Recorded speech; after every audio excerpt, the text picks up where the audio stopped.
All right, and Selena, your thoughts about steel. We actually thought they were going to talk a little bit more about this, but your thoughts. Yeah, Kara, well, I first want to go back to your opening line there talking about this dynamic in the relationship where he said the Japanese prime minister said meeting Trump in person, Trump was more sincere, but said that on TV he found him frightening. Well, there was that moment when he was saying that where Trump was smiling ear to ear. Then he followed up saying, I'm not trying to suck up to the president, but the reality is a big part of this meeting for Japan is a charm offensive, creating that personal rapport with President Trump. And it appears that the Japanese prime minister was able to achieve that.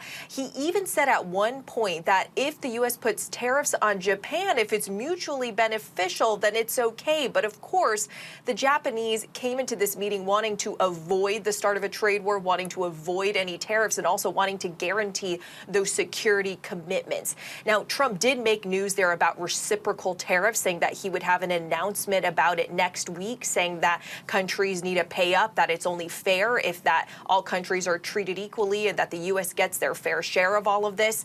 He also said that they had reached a deal on Nippon Steel making a big investment in U.S. Steel but not acquiring it. So this is a big deal. Remember that President Biden, when he was still in office, he had blocked that $14 billion takeover of U.S. Steel by the Japanese steel company.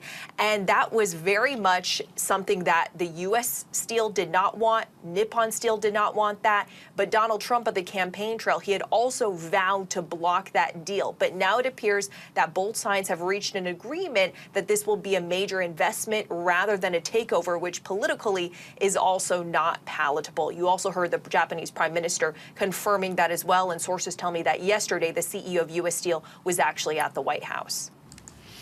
All right, stay tuned. A lot to follow. Karen, Selena, thank you both.